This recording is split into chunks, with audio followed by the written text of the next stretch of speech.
Dr. Love here. Welcome to the Risk Management Fundamentals course. I know training can be painful. CBTs, slideshows, mass briefings, sometimes we'd all just rather be somewhere else. But this is the best way to accomplish the training. The good news is you only need to complete this course once throughout your career. And it's important. From trivial tasks to life-threatening operations, on duty and off, we all make risk management decisions every day, whether you know it or not. Risk management does not prevent you from taking a risk. It allows you to take a risk, the right risk accepted at the right level after considering the potential for what we may gain if everything goes right versus what we may lose if everything goes wrong. So pay attention. This is going to go fast. I've already had the training. I'm going to make a sandwich instead. Today I'm making an Elvis favorite, a fried peanut butter and jelly banana sandwich. Here's your training. Fried peanut butter and a jelly banana sandwich? Well, we know what Dr. Love's objective is. Let's look at ours. We are going to talk about what risk management is and isn't, and how you are part of that decision process at every turn.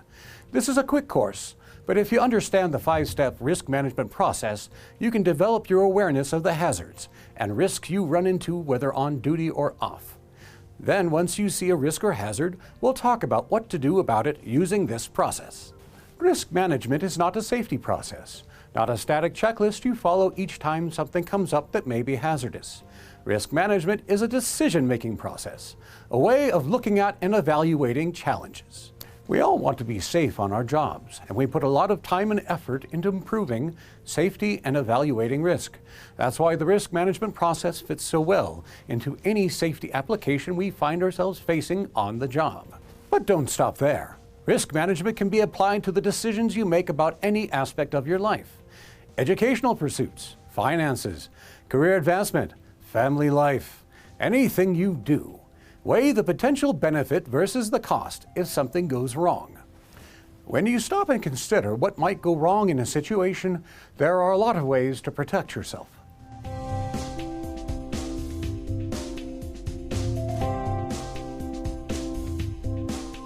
Now, those are some ways to protect yourself, but that's not what we're talking about. We're not saying don't take risks, because that's not what living is all about. Risk management is a decision-making process that allows us to take risks. By first identifying what bad things might happen and eliminating or minimizing those bad things when we can. In a real simple perspective, here are the 4 principles that guide us in our risk management process. Accept no unnecessary risk. If we don't need to take a risk, don't take the risk. Make risk decisions at the appropriate level. If you are accepting the risk, do you have the authority to implement mitigations? And if things can go wrong, can you take the heat? Integrate risk management into operations, activities, and planning at all levels. On duty and off duty, have everyone helping out. Don't wait until the last minute to think about risk management. Apply the process cyclically and continuously. Keep your eyes open and always reevaluate how things are working. Be ready to adjust your risk management strategies if needed. It can be as simple as looking around, seeing a situation or tasking that might be risky, and on the spot coming up with a plan to control or eliminate any hazards, and then decide if it's still worth doing. Solutions may be as easy as moving equipment that presents a hazard. You might need to report it or figure out a workaround. Both are ways to mitigate and lower your risk. You can also decide not to do that task if there is too much risk. So, we see the risk and decide we need to do something about it. Let's talk about the steps to make it happen. Our 5-step risk management process can help you effectively manage risks in everything you do. We've already talked about the first step of identifying hazards. Anyone can do that, even if you're the new person on your team. You might see something out of place that presents a hazard. But what is a hazard? At work, we're talking about any real or potential condition that can cause the mission or activity to go badly, result in injury, illness or death, or could result in damage to or loss of equipment or property. This is not just a one-and-done check, even if good risk management has already been accomplished regarding a task or operation. Maybe something has changed, like the weather, or there is some new equipment in place. You may be the first to see a new hazard or the only one who notices it. It's your job that if you see something, say something. So you notice something. The next thing to do is assess the hazard. Maybe a box is about to fall, and you're just about to move it in real time without much planning. But ideally, in the early planning stage, you can identify potential hazards. You can take some time or consider the situations and the possibilities. To assess the hazard, consider the probability or likelihood that something will happen. A box sitting just a little bit over the edge of a shelf could fall, but it's not likely, whereas a box sitting halfway off a shelf is much more likely to fall. The second part of assessing is to consider if a bad thing does happen, just how bad could it be, or what is the severity if something happens. If a box full of feathers falls off a shelf, it may present minimal damage potential. However, if that box contains anvils, well, that's a different story. I'm a bit dry. Excuse me while I get a sip of water. Dr. Love, are you still with us?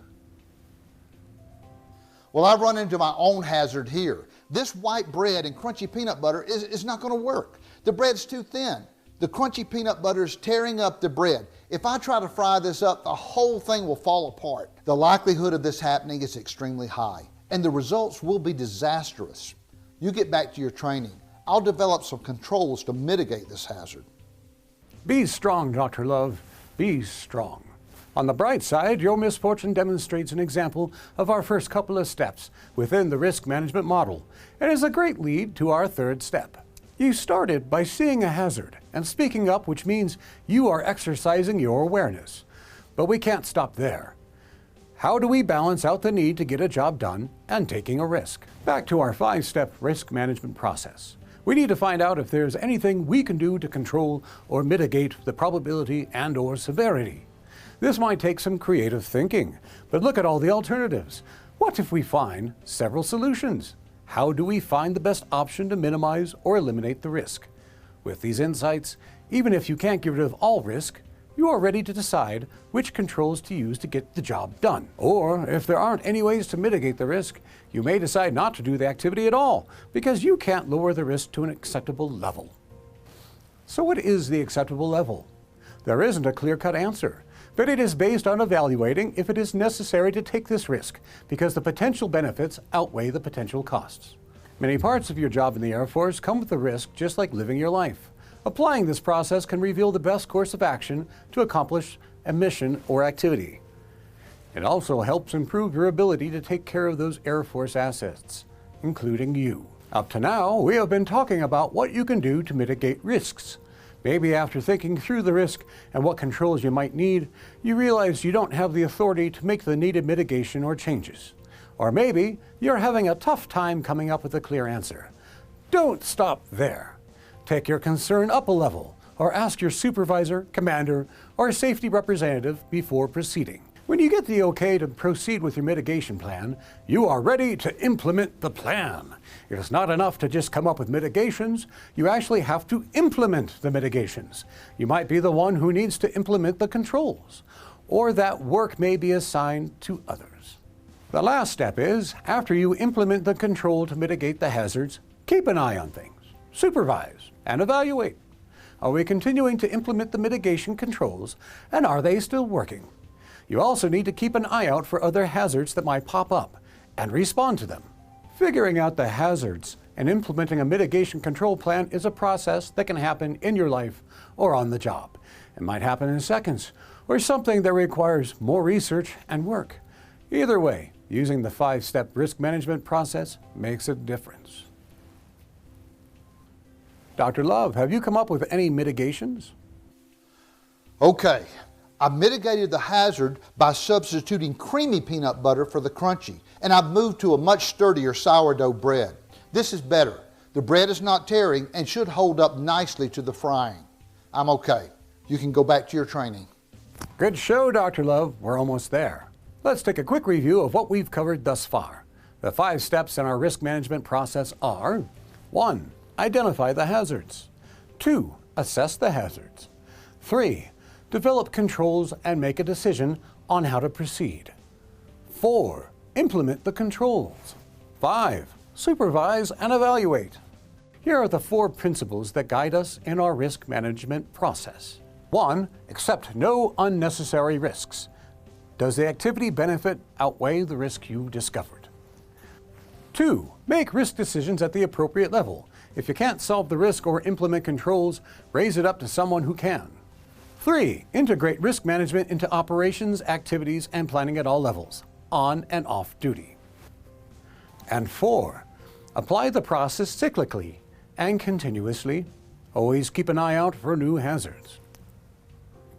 Dr. Love, did you fully implement your mitigations? Okay, I mitigated the hazard. Now I spread the peanut butter and jelly on, but not too thick. It's going to melt a little bit when it's fried up. When adding the banana, I prefer small slices instead of large slices. If a small slice falls out, I've only lost 1/8 of my banana. If I lose a large slice, that's 1/4 of my banana. That's just good risk management. Now I'm going to fry this baby up. I use real butter. Vegetable spray may be lower in calories and healthier in that respect, but for me, the benefit of tasty real butter is definitely worth the risk. Go ahead and finish up your training. That may actually be tasty. We shall see. Dr. Love's sandwich plan was exactly what we talked about regarding the risk management process. Before he ever got into the kitchen, he had plenty of time and accomplished deliberate risk management planning to identify and mitigate hazards. However, in the middle of the endeavor, he had to do some real-time risk management because new hazards popped up. As you start your Air Force career, you may be asked to serve on a risk management team developing a deliberate risk management assessment. And off-duty, you will have plenty of time to accomplish deliberate risk management in regard to your next vacation or other big activity. However, by and large, on duty or off, you will be mostly confronted with real-time risk management decisions at home, your home station, or TDY. And if you're about to do something that seems dangerous, dumb, or different, devote some time to considering just how dangerous it is and how you can make it less dangerous. Or perhaps not do it at all. Once you get into the habit of using our risk management process, you will find that it becomes a natural part of all your decision making. You'll be consciously working for the best possible outcome with the least amount of risk. So build up your risk management muscle memory and make it part of your everyday life. Dr. Love, your thoughts? Well, there you have it. The fundamentals of risk management. Whether you're a seasoned commander or someone just starting out, we're depending on you to use good risk management on duty and off duty every day. Remember, you may be the first person to spot a hazard. Don't ever be afraid to voice your safety concerns to your supervisor or safety representative. Now let's get some feedback on this sandwich. That's a good sandwich.